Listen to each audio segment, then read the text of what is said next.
हाँ, तो मेरे प्यारे शेर और शेरनी कैसे हो? आशा करता हूँ अच्छे ही होंगे। तो आज हम लोग फिर से मौजूद हैं एक नई क्लास के साथ, जिसमें क्लास 12th, ठीक है?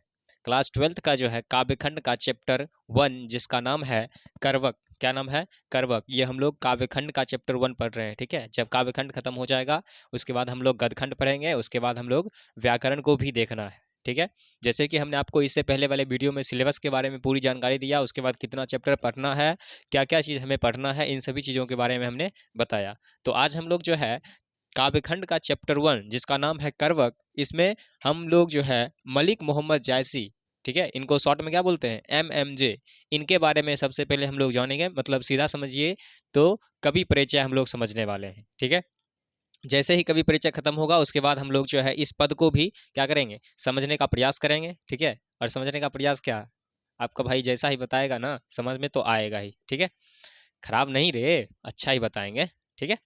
तो चलिए बिना किसी देरी के शुरू करते हैं। तो यहाँ पर देखिए, सबसे पहले कवि के बारे में है, तो सबसे पहले कवि का जन्म क्या हुआ, कैसे थे, क्या थे, ये सब चीज़ बारे में आपको जानकारी होना चाहिए। तो सबसे पहले इस करवक का कवि जो है, इनका नाम है मलिक मोहम्मद जायसी। क्या नाम है? मलिक मोहम्मद जायसी। इनको जो है हम लोग शॉर्ट में एमएमजे बोलेंगे। और ये इन्हें जो है, ठीक है, ये कवि जब जन्म जब लिए थे ना, तो इसके तुरंत बाद या समझो कि कुछ दिनों के बाद जो है इनके माता पिता क्या हो गए थे, तो भाई साहब मर गए थे, ठीक है? माता पिता मर गए थे। इसके अलावे ये कवि जो है बहुत काले थे।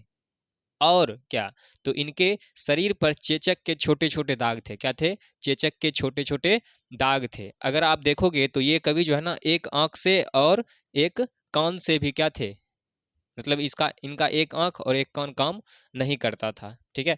और इन्हें जो है प्रेम का पीर कवि कहा गया है। अगर आपने क्लास 10th में याद हो, तो कवि घनानंद को प्रेम का पीर कवि कहते थे, नहीं? उसी प्रकार से यहाँ करवक का जो पहला चैप्टर काव्यखंड का, जो इसका नाम है करवक, इसके कवि जो मलिक मोहम्मद जायसी हैं, इन्हें भी प्रेम का पीर कवि कहा गया है, ठीक है? और ये जो करवक आप पढ़ रहे हो, ये पद्मावती से लिया गया है। कहाँ से लिया गया है? पद्मावती से लिया गया है। ऐसे आप लोगों के लिए एक फिल्म भी बनाया गया है, जिसका नाम है पद्मावती, ठीक है? अगर फुर्सत मिले तो देख लेना, क्या है नहीं है। बाकी थोड़ा सा चर्चा हम लोग यहाँ भी डिस्कस कर लेंगे, जब हम लोग क्या, तो इस पद को समझेंगे, उसमें हम आपको बताएंगे क्या क्या था। फिलहाल अगर इसमें आता है तो इसमें भी हम लोग चर्चा करेंगे, ऐसा कोई बात नहीं है कि नहीं करने वाले हैं। बाकी इसमें ही पढ़ना पड़ेगा आपको, चैप्टर में तो सिर्फ कहे हैं उनके बारे में कवि। तो आइए बिना किसी देरी के शुरू करते हैं। तो सबसे पहले हम आपको कवि से मिलाते हैं। ये देखिए, यहाँ जो फिगर दिख रहा है ना, यही क्या है, मलिक मोहम्मद जायसी हैं। बाकी आपने जिस पेज पर टिपा है, उस पेज के ऊपर में जो है ना, इन्हीं का पिक्चर लगा हुआ है, ठीक है? बाकी इसमें तो अच्छा दिख रहे हैं, है ना? अरे भाई, ये फोटो कॉपी है तो अच्छा ही दिखेंगे ना। तो चलिए बिना किसी देरी के शुरू करते हैं। सबसे पहले बोल रहा है कि इनका जन्म जो है 15वीं सदी उत्तरार्ध, इनका जन्म जो है 15वीं सदी उत्तरार्ध अनुमान 1449 ईस्वी में हुआ था। क्वेश्चन आपसे पूछेगा कि एमएमजे मलिक मोहम्मद जायसी का जन्म जो है कब हुआ था, तो याद रखिएगा 1492 ईस्वी में। कब हुआ था? 1492 ईस्वी में। यहीं इनका निधन की अगर हम बात करें तो अनुमानतः बताया जा रहा है कि 1548 में। सिर्फ अनुमान लगाया गया है, बाकी क्वेश्चन में आपको अनुमानता नहीं पूछेगा, आपको सीधा पूछेगा कि इनका जन्म कब हुआ था, आपको सीधा पूछेगा इनका मृत्यु कब हुआ था। उसके बाद इनका निवास स्थान जो है जायस कब्र अमरेट अमेठी उत्तर प्रदेश में। क्वेश्चन आपसे पूछेगा कि कवि एमएमजे, हम शॉर्ट नाम बोल रहे हैं तो इसका मतलब ये नहीं कि एमएमजे लिखा रहेगा, हमने शॉर्ट में बना दिया है। बाकी आपको पूरा पूछेगा कि मलिक मोहम्मद जायसी का जन्म या इनका निवास स्थान क्या था, तो बताइएगा जायस कब्र अमरेठी उत्तर प्रदेश। उसके बाद इनके पिता का नाम जो है मलिक शेख ममरेज था। क्या था? मलिक शेख ममरेज। तो ममरेज याद रखिएगा, एम से क्या होता है, ममरेज होता है। उसी प्रकार से इन्हें कुछ लोग, ठीक है, पहले तो इनका पूरा नाम है मलिक शेख ममरेज, लेकिन इन्हें कुछ कुछ लोग जो है मलिक राजे अशरफ भी बोलते थे। क्या बोलते थे? मलिक राजे अशरफ। आगे है कि गुरु, इनके दो गुरु हुए हैं, जिनका नाम है सूफी संत शेख मोहिदी और शायद अशरफ जहांगीर। इनके दो गुरु हैं, कौन? तो सूफी संत शेख मेहदी और शायद अशरफ जहांगीर। इनकी वृत्ति है कि आरंभ आरंभ में ये जायस में रहते हुए किसानी करते थे। आरंभ में ये जायस में रहते हुए क्या करते थे? तो किसानी करते थे। बाद में शेष जीवन फकीरी में बचपन में ही अनाथ और साधुओं फकीरों के साथ भटकते हुए बचपन बीत गया। मतलब बचपन में ही ये अनाथ हो गए, मतलब इनके माता पिता का देहांत हो गया। उसके बाद ये आरंभ में जो है जायस में रहते हुए किसानी करते थे, और जब इनके माता पिता का निधन हुआ तो इन्हें देखने वाला कोई नहीं था, तो ये साधु संत के साथ भटकते हुए इनका बचपन क्या हो गया? बीत गया। ठीक है, आगे सुनिएगा। आगे है कि व्यक्तित्व क्या है? तो चेचक के कारण रूपहीन और बाईं आंख और बाईं कान से वंचित थे। जैसे कि हमने आपको बताया कि इनका एक आंख और एक कान भी क्या था? खराब था। तो याद रखिएगा, बाईं आंख और बाईं कान से वंचित थे, मतलब कुछ दिखता, आंख से दिखता नहीं था, और इस कान से कुछ सुनाई भी इनको नहीं देता था। मातृभाषा मन स्वर्णी और स्वभावतः संत थे। असल में ये है थे क्या? तो असल में भाई साहब ये एक संत थे। क्या थे? संत थे। आगे है कि इनकी कृतियां हैं पद्मावत, अखरावट, आखरी, कलाम, चित्ररेखा, कार, कहरनामा, माहिरी वायसी, मसला और मसलानामा, खंडित प्रति प्राप्त। इनके अतिरिक्त चंपावत, होलीनामा, इत्रावत आदि कृति का भी उल्लेख है। माँ की इतना कृति का उल्लेख है ना, तो भाई साहब याद रखिएगा, इसमें से सिर्फ आपको पद्मावत के बारे में ही पूछा जाएगा, क्योंकि आपका जो पद लिया गया है वो असल में पद्मावत से ही लिया गया है। किससे लिया गया है? पद्मावत से लिया गया है। आगे अगर हम चर्चा करें तो आगे है कि लोक जीवन में प्रचलित प्रेम कथाओं को आधार बनाकर छंदो वरद कथा काव्य लिखने की परिपाटी प्राकृत और अपभ्रंश साहित्य में ही रही थी। संभव है वह संस्कृत में भी रही हो। यदि परिपाटी साधारण जनजीवन के प्रत्यक्ष अभिप्रेरण और संचरण में आगे उत्तरोत्तर बढ़ती हुई हिंदी में अव्याहत चलती चली आई, इसे हिंदी के प्रेमाख्यान काव्य कहते हैं। चौपाई, दोहा आदि की करवक शैली में निबंध यह काव्य प्रायः अवधि में मिलती है। क्वेश्चन आपको पूछेगा कि इनका पद जो है किस में मिलता है, तो याद रखिएगा चौपाही दोहा में मिलता है। किस में मिलता है? चौपाही दोहा में मिलता है। आगे है कि निबंध या निविद्ध ये काव्य प्रायः अवधि में मिलते हैं। यह किस में लिखा गया है या किस भाषा में लिखा गया है? तो याद रखिएगा यह अवधि भाषा में लिखा गया है। किस भाषा में? अवधि भाषा में लिखा गया है। आगे है कि किसानों और कारीगरों की भाषा अवधि में ब्रज की गीतिमयता और कोमलता की तुलना में कथावृत्तों को विवरण और विस्तार में सहेज सकने की क्षमता थी। ठीक है, क्या करने की? तो सहेज करने की क्षमता थी। इस्लाम और उराके साथ तत्वित सूफी मंत्र में अगपम के बारे यहाँ पे मिटा हुआ थोड़ा सा, इसी प्रेमाखनन काव्य परंपरा में अनेक मुसलमान कवि हुए जिन्होंने पहले से जन प्रचलित प्रेम कहानियां को सूफी प्रेम साधन के अभिप्रायों से संवलित कर काव्य के रूप में दिए। मुल्ला दाऊद से लेकर जॉन कवि और उनसे भी आगे तक यह परंपरा अबाध रूप से चलती रही। मलिक मोहम्मद जायसी इस परंपरा के अन्यतम करी थे। मतलब सबसे अंत में जो है, जो जिस प्रकार से पहले कवि लिखते थे उसी प्रकार को या उसी ढंग से सभी कवि लिखते गए, लेकिन इसका अंत करने में मतलब सबसे लास्ट कवि जो है उस परंपरा को चलाते हुए एक कौन थे? तो मलिक मोहम्मद जायसी थे।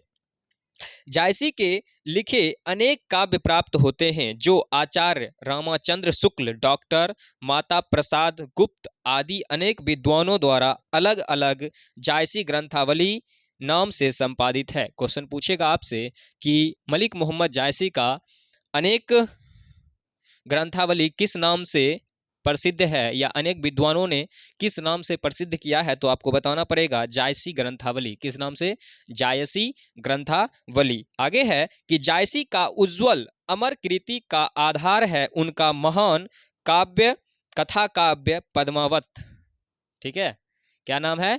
पद्मावत। ये आप याद रखिएगा, ये इससे क्वेश्चन आएगा ही। आगे है कि जिसमें चित्तौड़ नरेश, रतन सेन और सिंघल द्वीप की राजकुमारी पद्मावती की प्रेम कथा है। क्वेश्चन आपसे पूछेगा कि पद्मावत में किसकी कथा है, तो याद रखिएगा कि चित्तौड़ नरेश, रतन सेन और सिंघल द्वीप की राजकुमारी पद्मावती की प्रेम कथा है। इस प्रेम कथा का त्रिकोण पूरा होता है। इस प्रेम कथा का क्या होता है?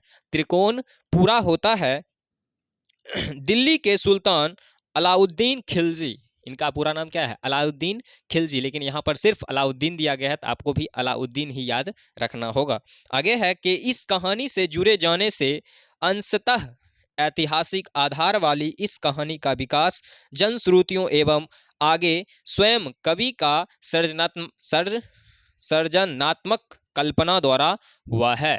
ठीक है, तो इन सभी कवि का जो है ना एक सृजन, ठीक है, जैसे ही इन्होंने अंत से जोड़ा, मतलब पुराने जमाने के राजा महाराजा से जोड़ा, तो यह कहानी जो है एक प्रकार से ऐतिहासिक रूप लेने लगा। क्या लेने लगा? तो ऐतिहासिक रूप लेने लगा, जिसके कारण जो है अभी के मनुष्य भी इस कहानी से कुछ ना कुछ सीख मिलेगा। और जब आप इस कहानी को पढ़ोगे तो आपको पता चलेगा कि भाई साहब, कान आँख खराब होने से कुछ नहीं होता।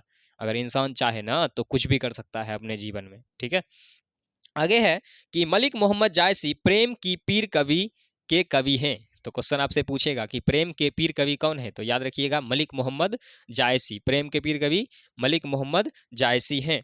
मार्मिक अंतर्व्यथा से भरा हुआ यह प्रेम अत्यंत व्यापक है। मार्मिक अंतर्व्यथा से भरा हुआ यह प्रेम क्या है? अत्यंत ही व्यापक है।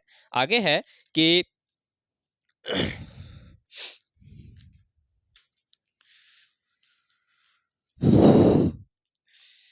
गूढ़ आशयों वाला और महिमाल है। यह प्रेम अनुभूतमय, रासायनिक एवं इस अर्थ में क्रांतिकारी है कि यह विभिन्न पात्रों को अमीठ चरित्रों के रूप में निखारता हुआ उन्होंने एक दिशा देकर परिधियों तक पहुंचा देते हैं। पद्मावत के आख्यान में सजीव कहानी का मांसपेशियां वेदनायम रस है और चरित्र उनके सुलगते दहकते मनोभावों के दुर्नोवो प्रभाव है, जो पाठकों श्रोताओं को अपने लपेटे में ले लेता है। कहने का अर्थ यह हुआ कि जैसे ही आप इस कहानी को पढ़ोगे ना, तो आपको लगेगा कि नहीं भाई साहब, इस प्रकार की घटनाएं जो है ना सही में घट रही है। इस प्रकार कवि को सही में जो है, इस प्रकार कवि को बोला गया होगा, इस प्रकार कवि ने किया होगा। और जिस चीज़ से कवि अपनी तुलना करते हैं ना, तो आपको लगेगा कि नहीं भाई साहब, ऐसा ही तुलना होना चाहिए। तो इसलिए बोल रहा है कि अनेक व्यक्ति को जो है ना यह कविता अपने लपेटों में ले लेता है।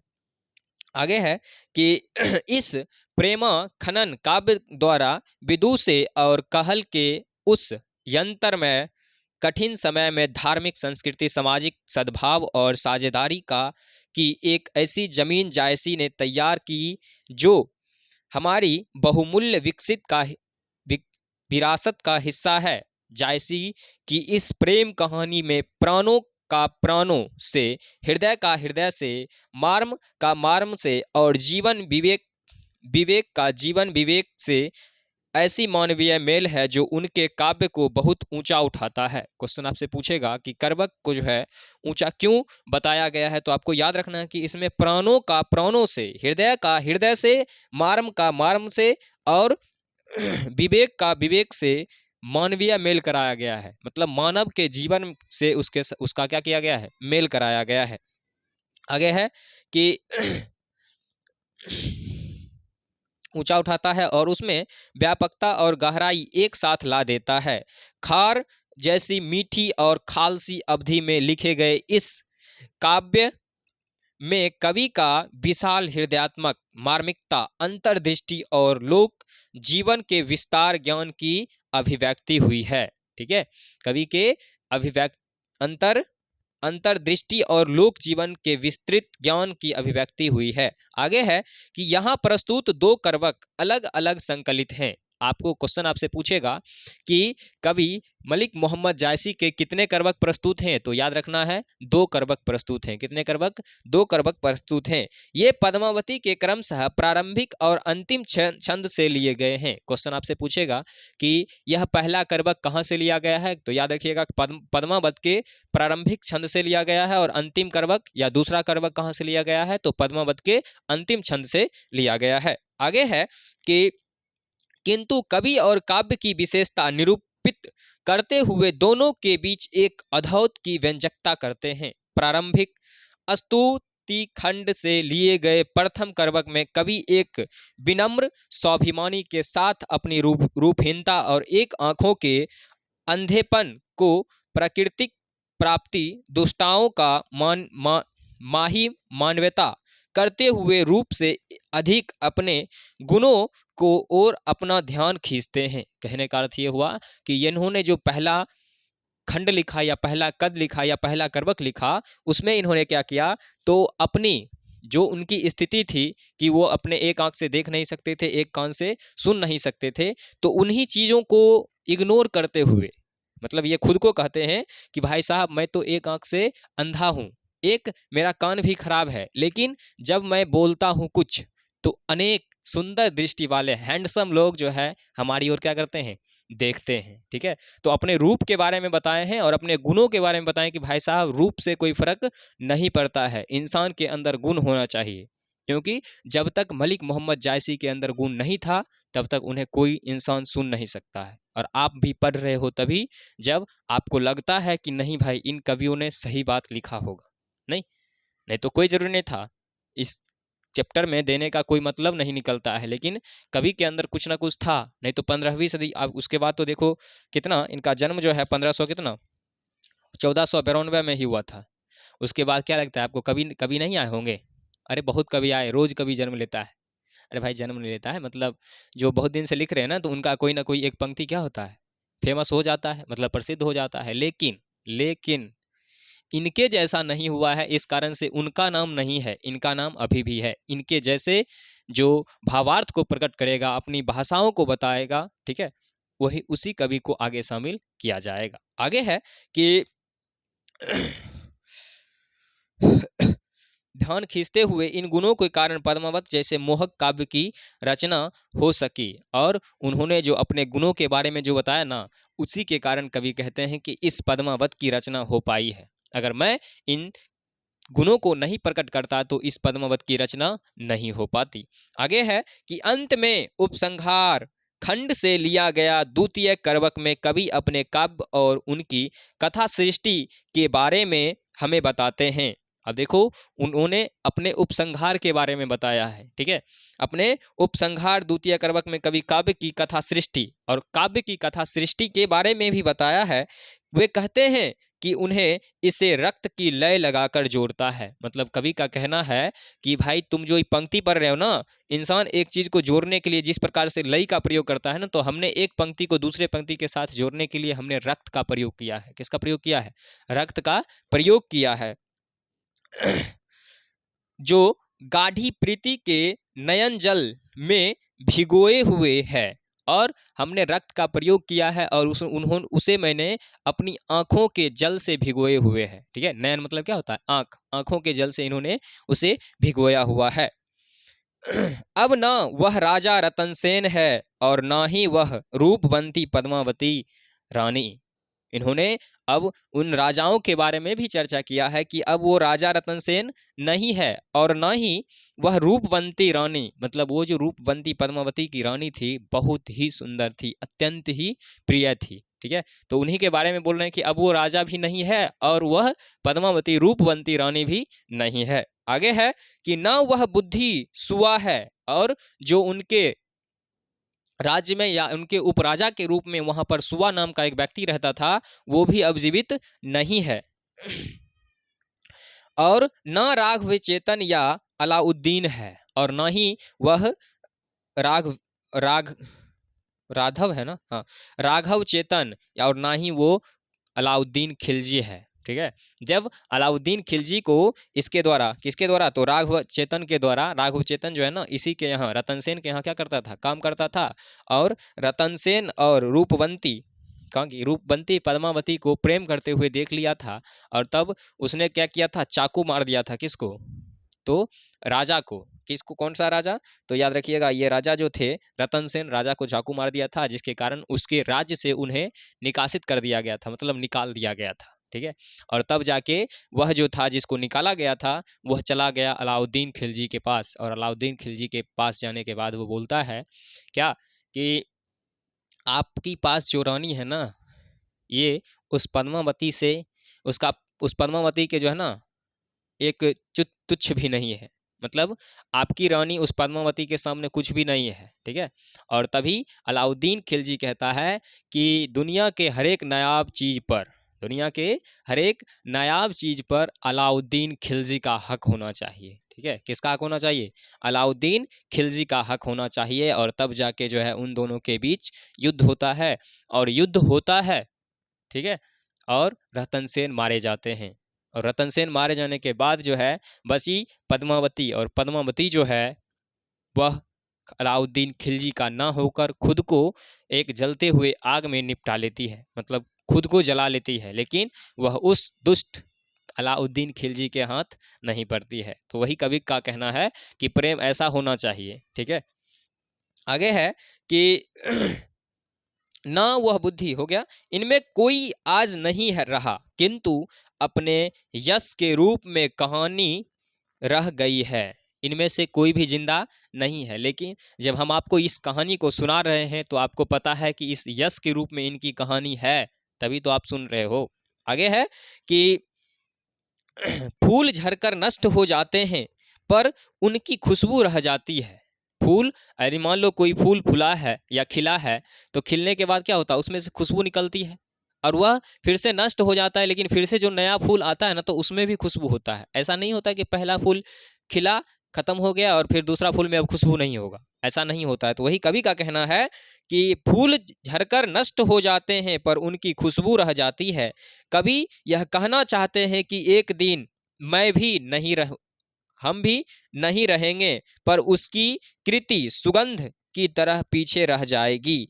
जो भी इस कहानी को पढ़ेगा वही उसे दो शब्द में स्मरण करेगा। आप इस कहानी के पढ़ोगे और आपको भी कभी कहेंगे कि आप जो है ना मेरे बारे में दो शब्द बताइए। आगे है कि कवि का अपने कलेजे के खून से रचे हुए इस काव्य के प्रति यह आत्मविश्वास अत्यंत सार्थक और बहुमूल्य है, ठीक है। मतलब कवि जो है अपने रक्त से जो है इस काव्य की रचना करे हैं ना, यह क्या है, अत्यंत ही सार्थक और बहुमूल्य है, मतलब बहुत ही बहुमूल्य है, आगे जीवन में आपको भी काम आने वाला है। आगे है कि जायज़ी के माध्यम से हिंदी साहित्य ने न सिर्फ अपने युग की बल्कि युगों के भीतर करकती हुई मानवीय विषाद की तस्वीर देखी, जिसमें निष्कलंक आदर्श भी है और बहुत करवे यथार्थ भी है, झिलमिलाती यूटोपिया भी है और रिश्वतखोरी पर चलते हुए कारगर भी हैं, सत्य और साका भी है और छल से भरा हुआ विध्वंसकारी राजहट भी है। इस काव्य की निर्मल इसमें नहीं है कि जायसी सिर्फ चुनी हुई निष्कलंक चीजें देखते हैं, बल्कि इसमें है कि अच्छा बुरा जो कुछ भी है अपने विविधता के साथ संपूर्ण परिदृश्य का अंग हो गया है। कहने का अर्थ ये हुआ कि ऐसा कोई बात नहीं है कि कवि जो है इसमें सिर्फ अच्छे चीज़ों का ही वर्णन किए हैं, कवि का खुद का वर्णन करते हैं। चाहते तो कवि अपने एक आँख और अपने एक कान, अपने शरीर पर चेचक के दाग, इन चीज़ों का चर्चा नहीं करते तो इनकी कविता कुछ और मोहक होती, नहीं। लेकिन इन्होंने ऐसा कोई बात नहीं किया, इनके जीवन में जो था उस यथार्थ को यहाँ पर प्रस्तुत कर दिया। और आप लोग पढ़ोगे या पढ़े होगे, नहीं, कुछ होते हैं बच्चे जो पहले पढ़ के रखते हैं कि टीचर गलत बताएंगे तो बताएंगे उनको भी हम कमेंट बॉक्स में, कोई दिक्कत नहीं है, थोड़ा बहुत तो मिस्टेक सबसे होता है ना। तो इस प्रकार से कवि ने सिर्फ अपने बारे में अब बताया है। अब कवि ने इस पंक्ति यानी इस करवक में, इस पद में क्या बताया है, इन चीज़ों को पढ़ने के लिए आपको इसका दूसरा लेक्चर देखना पड़ेगा, ठीक है। तब तक के लिए जय हिंद, मिलेंगे नेक्स्ट क्लास में।